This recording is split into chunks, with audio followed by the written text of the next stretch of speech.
This is a homily for the Feast of the Epiphany. The first reading is from the prophet Isaiah, chapter 60, verses 1 to 6. The responsorial psalm is from Psalm 71. And the Gospel for this Sunday comes from the Gospel of St. Matthew, chapter 2, verses 1 to 12. To download the text of this homily as a PDF file, go to sundayhomilies.au. Let's begin by asking what our English word Epiphany means. Like many English words, Epiphany is a word that we have borrowed from the Greek language. The Greek word is epiphania. The Greek word epiphania is made up of epi, which means over, upon, or forth, and phania. The Greek verb phino means to manifest, to show, and when used intransitively, to shine, to light up, to become visible, or to appear.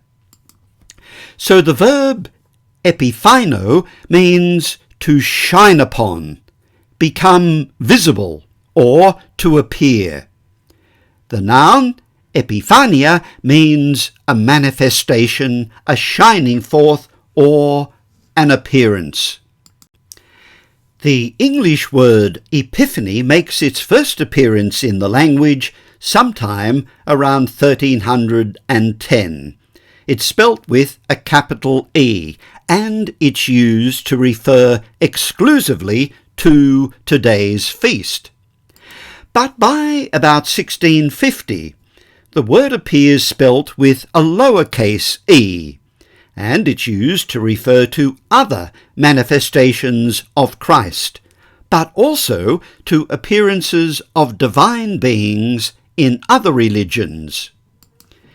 Since the 19th century, the meaning of Epiphany has expanded even further. We now use the word to refer to what might be called a light bulb or eureka experience. In other words, a moment of sudden and great revelation or realization. But this moment of enlightenment so often occurs while we're doing something very ordinary, like Archimedes' great moment of discovery while he was in the bath. He yells out, "Eureka!" The Greek word eureka means, "I have found it." He suddenly understood that the volume of water displaced must be equal to the volume of the part of his body he had submerged. Let's now turn to today's Feast of the Epiphany. Let's begin by investigating the wise men from the East who come to Jerusalem seeking the newly born King of the Jews. The Greek word that Matthew uses is magos. Magos is the singular and magoi is the plural. That's why we traditionally call them magi. It referred to people who were astronomers and astrologers. In the 21st century, we dismiss astrology as superstition, and we accept astronomy as a legitimate branch of science. But such a clear-cut distinction didn't exist in the ancient world. Magi also referred to people who could interpret dreams. Magi and astrologers were widely regarded in the Greco-Roman world as able to recognize the signs of the times, to foretell events of world importance, including the rise of kings. The word was originally Persian and referred to the priestly caste of Zoroastrianism. However, by the time that Matthew was writing, the Greek word magos had outgrown its Persian origins and was understood more widely than a Persian priestly caste. At the time the New Testament was written, the concept of magos encompassed a wide range of meanings, from the positive to the negative, and these contrasting types of magoi are found in the New Testament. In the Acts of the Apostles, chapter 13, verses 6 to 12, we find the term magos used negatively, in the sense of someone who opposes the gospel message. Paul and Barnabas are proclaiming the word of God on the island of Cyprus. Luke tells us that at Paphos they encountered a magician and a Jewish false prophet called Elimas bar Jesus. He was with the proconsul Sergius Paulus. The proconsul had summoned Barnabas and Paul because he wanted to hear the word of God. However, Elimas bar Jesus kept opposing them, seeking to turn the proconsul away from the faith. The word that Luke uses to describe Elimas bar Jesus is magos. Luke then tells us that Paul, filled with the Holy Spirit, looked intently at bar Jesus and said, "Son of the devil, full of all kind of trickery and villainy, enemy of all righteousness, will you not stop twisting the straight paths of the Lord? Now, see how the hand of the Lord is against you.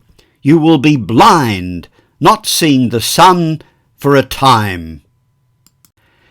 The magoi we meet in today's gospel were quite different. They were searching for the truth, searching for the true God. Where did they come from? Matthew simply says they came from the east. Matthew's Greek says apo anatolon, which means literally from the rising. That is, from where the sun rises, which means the east. So where is that? Well, Matthew doesn't tell us, and I'm sure he'd be amused by our attempts over the centuries to pinpoint precisely where the Magi came from.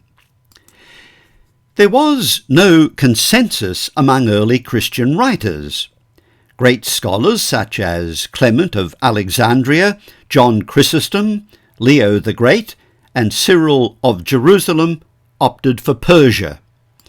And that tradition is reflected in an ancient mosaic in the Basilica of Sant'Apollinare Nuovo in Ravenna.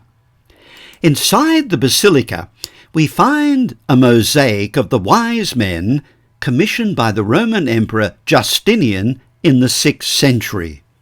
The costumes they are wearing are Persian. You'll notice, by the way, that by the 6th century the Magi have already been named. They are Balthazar, Melchior, and Gaspar.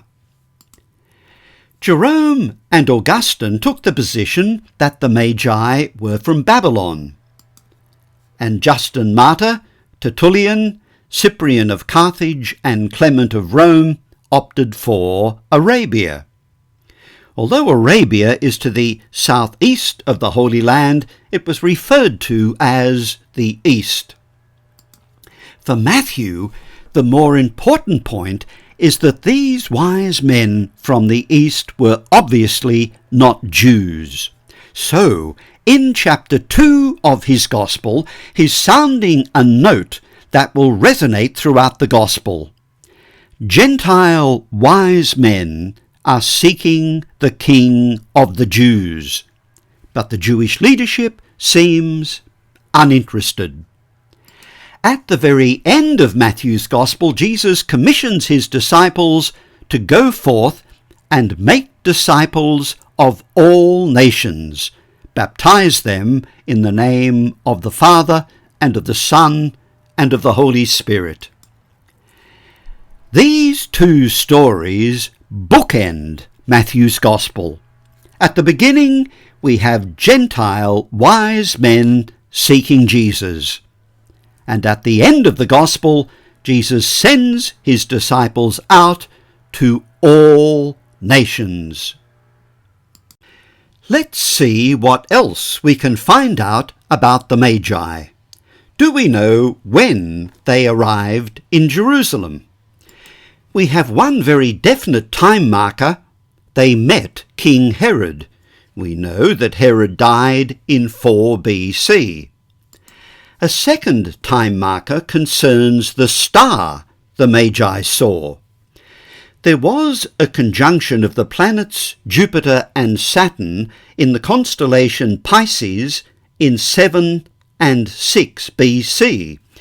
This conjunction occurs every 20 years, but sometimes the two planets are so close that when seen from Earth, they appear to form one bright star. The last time that this happened in recent history was on December the 21st, 2022. In fact, in 2022, the two planets were the closest they have been, from our perspective on Earth, since 1226. Another important point to keep in mind is this. In ancient times, the planet Jupiter was the royal or kingly planet, and Saturn was the cosmic representative of the Jewish people. In his commentary on the infancy narratives, Pope Benedict discussed the conjunction of these two planets and posed this question. What are we to make of all this? The great conjunction of Jupiter and Saturn in the sign of Pisces in 7 to 6 BC seems to be an established fact. It could well have pointed astronomers from the Babylonian Persian region toward the land of the Jews, toward a king of the Jews. Exactly how those men came to the conviction that prompted them to set off and led them eventually to Jerusalem and Bethlehem must remain an open question. The constellation could have set them thinking. It could have been the first signal for their outward and inward departure. Note that Pope Benedict speaks of an outward and an inward departure. Theirs will be a geographical journey from east to west, but it is also an inner journey of faith. But this raises another question. Why would the Magi have associated the conjunction of Jupiter and Saturn with a king in Judah? Pope Benedict offers this reflection on the Magi. They could have been astronomers, but not everyone who could predict and observe the conjunction of the planets would have associated this with a king in Judea, who held some significance for them. Before the star could convey a message, there had to be a promise in circulation. We know from Tacitus and Suetonius that speculation was rife at the time that the ruler of the world would emerge from Judah, an expectation that Flavius Josephus applied to Vespasian, consequently finding his way into the latter's favour. Given the two Roman historians, Tacitus and Suetonius, were aware of the speculation about a ruler of the world emerging from Judah, and given that the planet Saturn was the cosmic representative of the Jewish people, we can now understand why the Magi began their long journey to Jerusalem. So the date of the visit of the Magi is towards the end of King Herod's reign. And if the star they followed was the conjunction of Jupiter and Saturn, we're talking about sometime in the years 7 to 6 BC. New Testament scholar Raymond Brown tells us that a birth of Jesus dated 2 years before the death of Herod in 4 BC would be consonant with the information in Luke chapter 3 verse 23, that Jesus, about 30 years of age, in the 15th year of the reign of Tiberius Caesar, a year reckoned at October 27 to October AD 28. The The story of the Magi is found only in Matthew's Gospel, and it is told in 6 short scenes. Scenes 1, 2 and 3 are set in Jerusalem, and scenes 4, 5 and 6 are set in Bethlehem. In scene 1 we're told that the Magi came from the east to Judea, looking for the King of the Jews. They arrive at Herod's palace in Jerusalem, which they presume must be the place where the newborn King of the Jews would be found. In scene 2, Luke tells us that Herod hears of this. This news, Magi seeking the King of the Jews, would certainly have startled Herod. After all, he was the King of the Jews. There is historical evidence that Herod was pathologically insecure and insanely suspicious. He was cruel and vicious and paranoid about his claim upon the throne, since he did not come from David's line. He ruthlessly eliminated potential rivals, including 3 of his sons, Alexander, Aristobulus, and Antipater, accusing them of trying to kill him. The Roman Emperor Augustus once commented on Herod's brutality when he said that it is safer to be Herod's pig than his son. He was punning on the similarity in Greek between the word for pig, hus, and son, huios. So in scene 2, when Herod hears of a potential rival, he asks the chief priests and scribes where the Messiah is to be born. Herod's own wise men answer the question immediately. Bethlehem, in the land of Judah, quoting the prophet Micah. Notice that there are 2 sets of wise men in this story, the Magi from the east and the chief priests and scribes in Jerusalem. The Magi have travelled a great distance to find the newly born King of the Jews. Herod's wise men do nothing. They do nothing even though Bethlehem is just down the road, 10 kilometres to the south of Jerusalem. By road today, a trip of 14 kilometres and about 27 minutes by car. But they don't budge. Perhaps they're fearful of anything that would profoundly alter the course of their lives. I have in mind the words of the poet W.H. Auden from The Age of Anxiety. We would rather be ruined than changed. We would rather die in our dread than climb the cross of the moment and let our illusions die. And, of course, we can all be guilty of that. In scene 3, Herod passes the information he has received from the chief priests and scribes to the Magi and asks for their cooperation. Go and search diligently for the child, and when you have found him, bring me word, so that I may also go and pay him homage. In scene 4, the Magi emerge from the shadow of Herod and follow a star to Bethlehem. Bethlehem was, of course, where David was brought up and anointed king of Israel by the prophet Samuel. Matthew presents Jesus as the son of David. Matthew's Gospel begins with the genealogy of Jesus, the Messiah, beginning with Abraham. This is important. For Matthew, the origin of Jesus Christ starts with Abraham begetting Isaac. In other words, the story of the Hebrew patriarchs, of the kings of Judah, and of other Israelites is the opening stage of the story of Jesus Christ.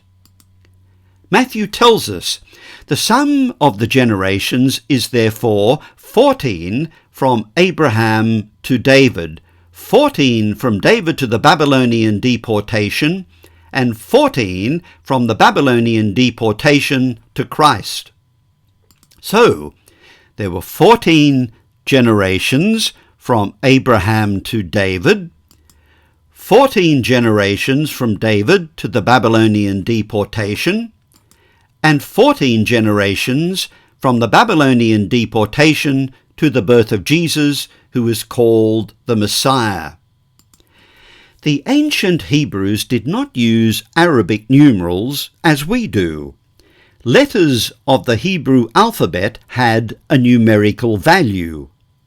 The name David consists of 3 consonants: Dalet, or D, Vav, or V, and Dalet again. Dalet is the 4th letter of the Hebrew alphabet, so it has the value of 4. Vav is the 6th letter of the Hebrew alphabet, so it has the numerical value of 6. Ancient Hebrew, by the way, was written without vowels.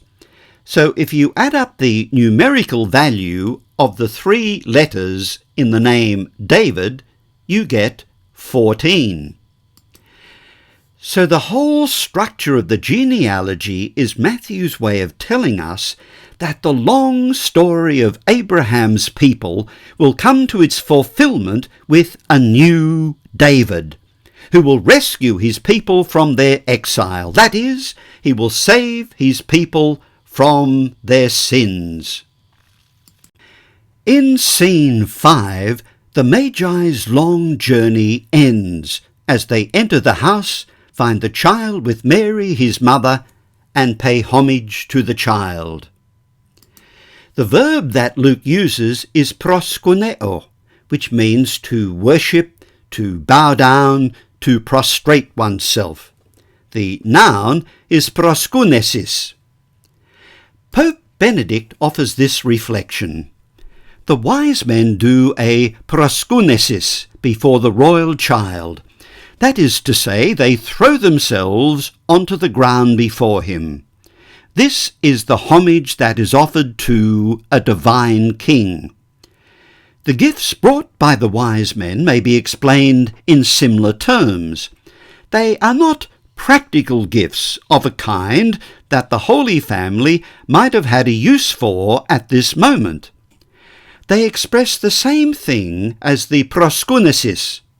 They acknowledge the royal dignity of him to whom they are offered. Gold and incense are also mentioned in Isaiah chapter 60 verse 6 as gifts of homage that the Gentiles will place before the God of Israel. The gifts are gold, frankincense, and myrrh, although Matthew doesn't tell us if these gifts have any special significance. However, some commentators see gold as a symbol of kingship. This child is the infant king of the Jews. Incense symbolizes divinity, and myrrh is used to anoint a dead body. So this child will be victorious through suffering and death. John's Gospel tells us quite explicitly that when Jesus is taken down from the cross, Nicodemus had brought with him a mixture of myrrh and aloes. Now, you will have noticed that Matthew never calls the Magi kings, nor does he tell us how many Magi there were. Christian tradition seems to have settled on 3 Magi, and that no doubt comes from the fact that there were 3 gifts. How, though, did they become kings? As Christians read the story of the visit of the Magi, other biblical texts sprang to mind. Firstly, the prophet Isaiah, chapter 60, verses 1 to 6. This is, in fact, the first reading for today's Mass. There we read, "The nations come to your light, and kings to your dawning brightness, bringing gold and incense, and singing the praise of the Lord." Now, although Matthew doesn't use this as a fulfillment text in his gospel, it is hovering around in the background, especially with the explicit mention of gifts of gold and incense. The second text that springs to mind is Psalm 72, today's responsorial psalm. It's Psalm 72 in the Hebrew Bible and Psalm 71 in the Septuagint. Here again we have kings. The kings of Tarshish and the seacoast shall pay him tribute. The kings of Sheba and Seba shall bring him gifts. Before him all kings shall fall prostrate. All nations shall serve him. Again, kings bringing gifts, and gentile kings. Tarshish is in Spain, Sheba in Yemen, and Seba in Ethiopia. Keep in mind that Matthew begins his gospel with the genealogy of Jesus, the genealogy of Jesus Christ, son of David. Note that Solomon was the most famous of David's sons, and his successor as king. In the first book of the Kings, chapter 10, we have the story of the Queen of Sheba visiting King Solomon. We're told that she came to Jerusalem with a very great retinue, with camels bearing spices, and very much gold and precious stones. And when she had observed his wisdom, she said, "The report was true that I heard in my own land of your accomplishments and of your wisdom, but I did not believe the reports until I came and my own eyes had seen it."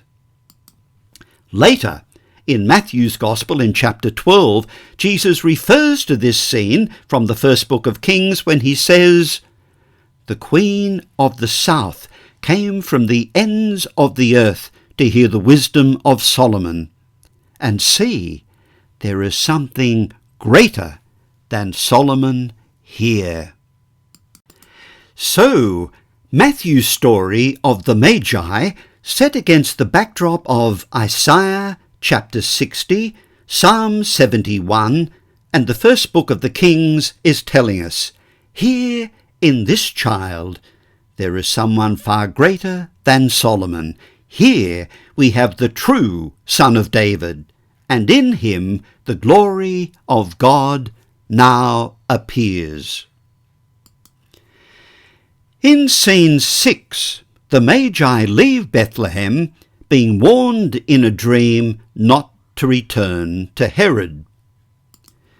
T.S. Eliot's poem Journey of the Magi offers an interesting reflection on the inner journey of the Magi. Once they had returned home, the Magi reflect upon what had happened. "This birth was hard and bitter agony for us, like death, our death. We return to our places, these kingdoms, but no longer at ease here in the old dispensation, with an alien people clutching their gods." Having encountered the infant king of the Jews, their former worldview had crumbled, and they are no longer at home in the old dispensation. As we've seen, Jesus is the Son of David, but today's Gospel is also part of one of the underlying motifs resonating throughout Matthew's Gospel, and that is Jesus as a new and greater Moses. Moses received the Torah from God on Mount Sinai, and in Matthew's Gospel, Jesus begins his public ministry by going up a mountain and teaching the people.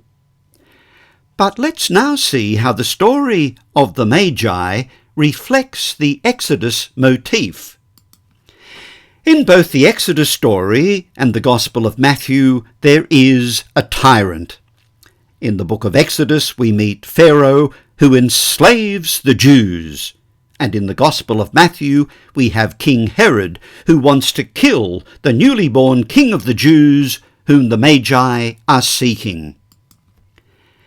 The Exodus story and the Gospel of Matthew both have a king who seeks to use a foreign magus.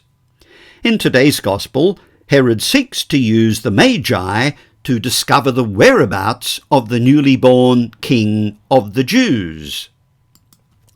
In the book of Numbers, we have an interesting story about a foreign magus named Balaam. As the Israelites journey towards the promised land, they approach the kingdom of Moab. Balak, the king of Moab, feared the Israelites and sought to destroy them.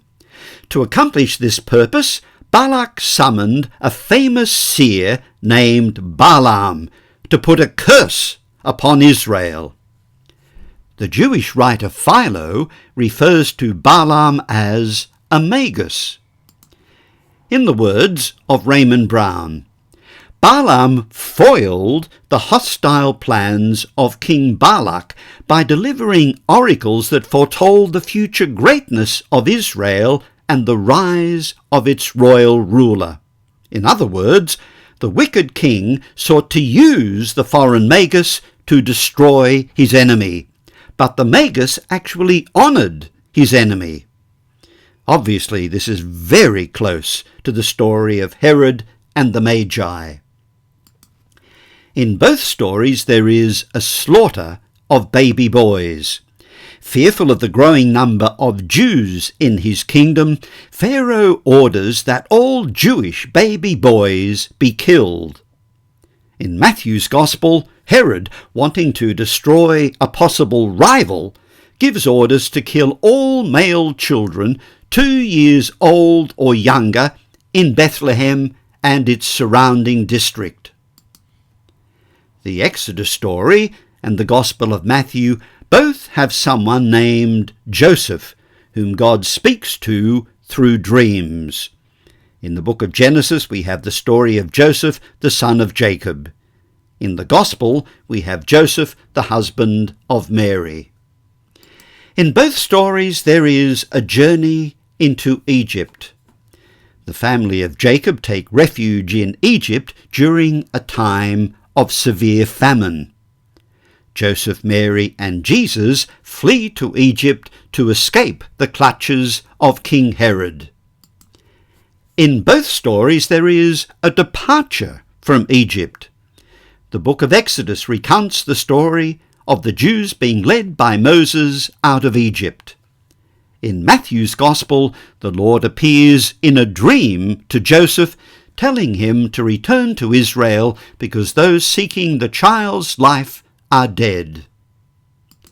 So not only is Jesus the son of David, he is a new and greater Moses, leading an exodus, not from slavery in Egypt, but from the stranglehold of sin and death.